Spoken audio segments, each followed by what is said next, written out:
안녕하세요. 헤드헌터 이직현입니다. 이제 헤드헌터를 통해서 이제 이직을 여러 번 경험하신 분들이라면, 헤드헌터는 이제 어떤 일을 하고, 이 헤드헌터의 이제 특성에 대해서 아마 어느 정도 잘 아실 겁니다. 그런데 이제 뭐 이직의 경험이 많지 않은, 이제 경력이 조금 짧은 이제 직장인분들 같은 경우엔 많지는 않지만 아직까지 이 헤드헌터라는 사람이 과연 이제 정확하게 이제 어떤 프로세스를 가지고 나한테 이런 포지션에 관심이 있습니까? 이렇게 연락이 오는지 이제 그런 부분을 조금 잘 모르시고 아니면 좀 잘못 알고 계신 경우들이 있더라고요. 그러니까 대표적으로 이제 헤드헌터를 통해서 뭔가를 하면 내가 이 헤드헌터에게 뭔가 대가를 지불해야 되나? 뭐 이렇게까지 이제 잘못 알고 계신 경우들이 있더라고요. 그래서 이번 시간에는 이제 그 이직을 하려고 하시는 분들이 흔히 이제 하는 오해, 헤드헌터에 대한 오해, 이 부분을 이제 바로 잡아 드리겠습니다. 그러니까 뭐 살다 보면 뭐 잘 모를 수도 있습니다. 이제 어떤 직무나 직업군에 대해서 뭐 모를 수도 있는데 중요한 거는 여러분들은 이제 이직을 하고 커리어를 이어가는 게 목표잖아요. 이제 그럴 때는 헤드헌터가 어떤 일을 하고 이 사람들에 대해서 정확히 알아야 조금이라도 성공 가능성을 높이고 내가 원하는 기회를 잡을 수 있기 때문에 오늘 제가 드리는 말씀을 잘 기억을 해 주셨으면 좋겠어요. 자, 이제 첫 번째 오해. 그러니까 헤드헌터는 내 대리인이다. 이거는 절반은 맞고 절반은 틀리죠. 왜냐하면 헤드헌터는 이제 엄밀히 말하면 기업의 채용 파트너라고 보시는 게 맞습니다.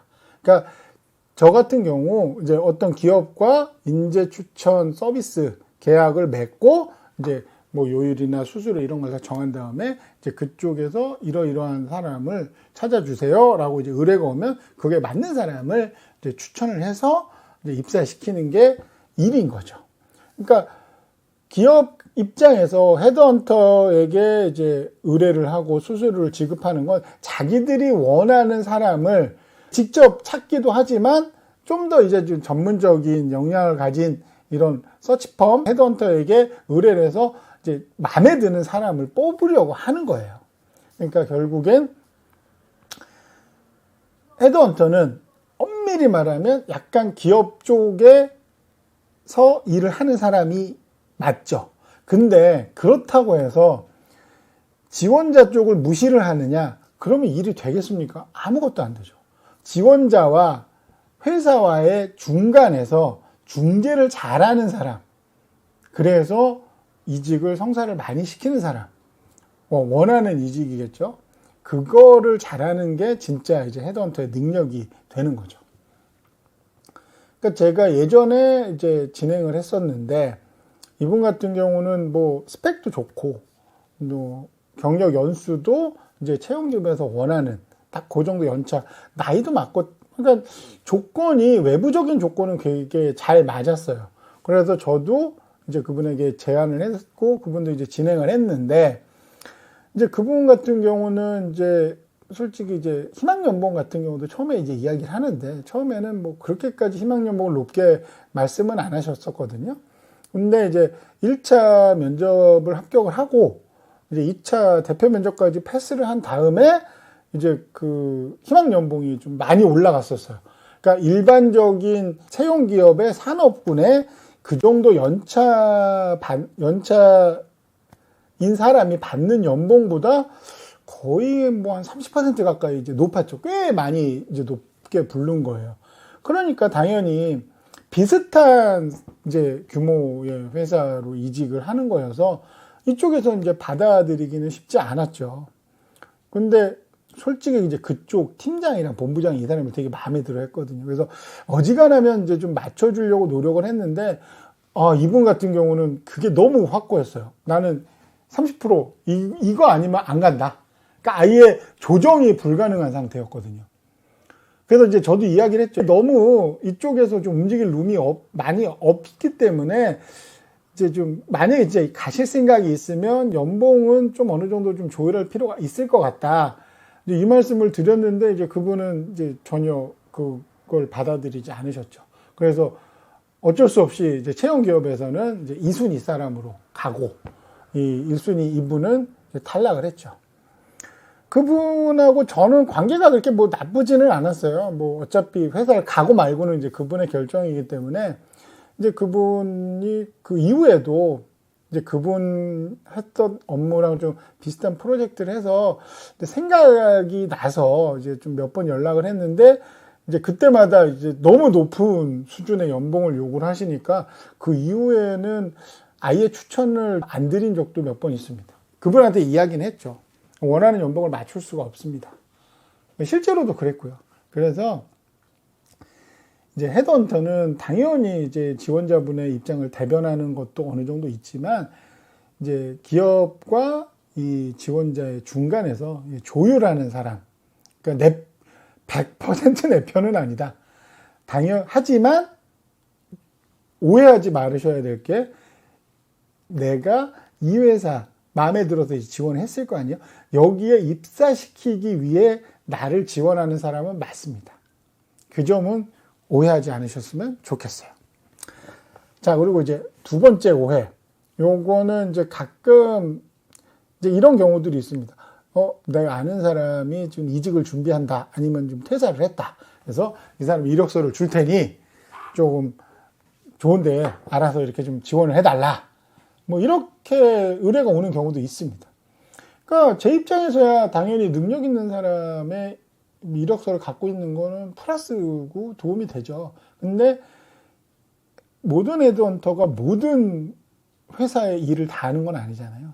그러니까 각자 하고 있는 일, 그 당시에 하고 있는 일, 포지션이 좀 다릅니다. 저희 입장에서는 그냥 프로젝트 단위라고 얘기를 하는데, 그러니까 실제로 제가 이력서를 받았어요. 그분 같은 경우는 네카쿠라뱅에 이제 오래 계셨던, 그 중에서 한 군데도 조금 오래 계셨고, 이제 시니어급이고 아주 뭐 스펙 학교도 좋고 뭐 굉장히 다 좋습니다. 서비스 기획 쪽에 계신 분이었는데 제가 이제 그분을 이력서를 가지고 뭐 아는 회사 쪽에 이제 트라이를 해볼 수가 있어요. 이렇게 좋은 이제 역량을 가진 분이 있는데 혹시 관심 있냐 이렇게는 해볼 수가 있거든요. 이분이 어떤 회사의 특정 포지션에 잘 맞을 경우도 있고 너무 무겁거나 아니면 직무가 안 맞거나 분야가 안 맞은 경우들도 있잖아요. 그리고 연봉이나 이런 것도 다 감안을 해야 되니까. 그러니까 일단 헤드헌터한테 주면 헤드헌터가 알아서 좀 괜찮은데 매칭해 주지 않을까? 뭐 기대는 하실 수 있고 실질적으로 그 헤드헌터가 이 이력서에 맞는 어떤 프로젝트를 진행을 하고 있으면 당연히 매칭이 될 겁니다. 근데 이제 그게 아니라면 매칭하는데 시간이 꽤나 걸릴 수도 있다라는 거죠. 시간이 걸릴 수도 있고 매칭이 잘 안 될 수도 있습니다. 예를 들어서 예전에 이제 한참 이제 개발자, 소프트웨어 개발자 쪽이 정말 상한가를 달리던 시절이 있었죠. 몇 년 전에. 이제 그때 이제 제가 아는 사람을 통해서 이제 그쪽으로 한 10년, 한 11년 정도 이제 근무를 하신 분이 있는데 대기업 출신이에요. 그러니까 뭐 솔직히 학교도 나쁘지 않았고 스펙이 진짜 좋았었죠. 그 개발자분은. 그러니까 그분 같은 경우는 이직을 해야겠다. 그래서 이제 저를 소개를 받은 거예요. 그래서 이제 통화를 했는데 일단 이사님이 뭐 괜찮은 데 있으면 알아서 넣어주시면 뭐 자기가 보고 결정하겠다 해서 아니 일단 그게 중요한 게 아니라 원하시는 뭐 회사나 산업이나 뭐 연봉 수지나 이런 정보를 주시면 제가 그거에 최대한 맞춰서 진행을 해보겠다 했는데 그분 같은 경우는 자신감이 있을만 하기는 한데 그냥 일단 제안을 주세요 이렇게 말씀을 하시더라고요. 일단 제안을 주면 자기가 판단을 하겠다. 그래서 일단 알겠습니다 하고 제가 이제 몇 가지 제안을 드렸어요. 스타트업 한 적도 있고 근데 이제 스타트업을 하면 거긴 스타트업이라서 별로. 중견을 했으면 그 중견은 좀 그렇잖아요. 그래서 별로. 대기업을 했더니 근데 그 대기업은 제가 있던 데보다 작아요. 그럼 다른 대기업. 거기는 좀 평이 안 좋던데요. 제가 한 5, 6번은 아마 소위 말해서 까였을 겁니다. 그래서 그때 이후로는 저도 추천을 이어가는 건 쉽지가 않죠. 그래서 저는 그때 그냥 솔직히 말씀을 드렸어요. 제가 하는 풀로는 아마 소화하기가 쉽지가 않은 것 같다. 그래서 저 이외에 다른 쪽에도 여러 군데 알아보시면 좀 좋은 자리가 나지 않겠냐 해서 했는데, 제가 알기로는 그분이 아마 그 이후에 한 번 정도 이직을 하신 걸로 알아요. 어디 좀 거의 준 임원급으로 가셔가지고 했는데, 아마 거기서도 이렇게 오래 안 계시고, 그 이후로 한 2년 동안 한 3번, 4번인가 옮기셨다고 들었어요. 그분 입장에서 잘 된 건 아닌데, 그러니까 좀 안타까운 거죠. 그 정도로 능력이 있는데, 조금만 이게 좀 헤드헌터랑 좀 조건이나 이런 걸 잘 미리 맞춰줬으면, 이제 좀 원하는 걸 했을 텐데, 이제 너무 자신감이 많으셔서 그런지, 다 이직이 될 거라고 생각하셔서 좀 너무 쉽게 생각하시는 부분도 있으시긴 할 것 같아요. 그래서 좀 아쉬웠던 그런 이제 좀 사례가 있습니다. 자, 그리고 이런 오해는 많이는 안 하시는데, 헤드헌터는 이제 회사 쪽의 입장의 사람이다. 그러니까 연봉을 깎을 거야. 이렇게 생각하시는 분도 많지는 않지만 간혹 봤습니다. 앞에서 말씀드렸지만, 헤드헌터가 기업의 어느 정도 입장을 대변하는 거는 어쩔 수가 없는 부분이에요. 왜냐하면 일단 돈을 기업에서 받으니까. 그렇지만, 자, 여기서 아셔야 될 게, 헤드헌터들이 받는 수수료는 여러 가지 방식이 있겠지만, 기본적으로 입사하는 사람의 연봉의 몇 퍼센트 이런 식으로 수수료를 받습니다. 그러면 입사하는 사람의 연봉이 높아야 저 같은 헤드헌터가 좋을까요? 낮아야 좋을까요? 둘 다 확실하게 입사를 하면 당연히 높은 게 좋죠. 그렇기 때문에 이제 그런 헤드헌터가 들어가면 연봉이 깎인다, 그런 생각을 하셨냐고 제가 여쭤보니까, 헤드헌터한테 수수료를 줘야 되니까, 만약 어떤 사람을 뽑는데, 그럼 이 수수료도 나가고 이 사람도 연봉을 다 주면 회사 입장에서 아까우니까 타격이 있으니까, 이제 헤드헌터를 통해서 온 사람은 연봉을 깎지 않겠냐 이제 라고 하는데, 말씀드렸다시피 저희는 연봉을 가능한 한 높게 받기를 원하고 그렇게 지원을 해드립니다. 왜 그러냐면, 생각해 보세요. 회사가, 예를 들면 어떤 회사가 돈이 없어서 헤드헌팅 서비스를 이용 안 하는 경우들도 있습니다. 근데 정말 어느 정도는 이 직무에 괜찮은 사람을 뽑기 위해서 헤드헌팅 서비스를 쓰는 거잖아요. 그럼 그런 회사는 헤드헌팅 수수료를 그렇게 아까워하는 경우는 많지는 않습니다. 그렇기 때문에 헤드헌팅 서비스 때문에 연봉이 낮아진다, 이거는 잘못된 거고요. 그거는 있습니다. 이제 좀 헤드헌팅 서비스를 이용을 하면 채용 기업이 좀 기대치는 올라갈 수는 있어요. 아무래도 그냥 공고로 들어오는 사람보다는 그래도 헤드헌팅 서비스를 통해서 오는 사람들이 좀 스펙이 괜찮지 않나, 좀 더 좋은 사람이 있지 않을까, 이렇게는 생각할 수는 있는데, 말씀드렸다시피 헤드헌터를 통하게 되면 연봉이 깎인다, 이거는 잘못 알고 계시는 겁니다. 자, 그리고 조금 덧붙이는 이야기지만, 헤드헌터는 이제 조율이라고 그랬잖아요. 그러니까 조율을 하는 역할이면 어느 한쪽의 편을 일방적으로 들기는 힘듭니다.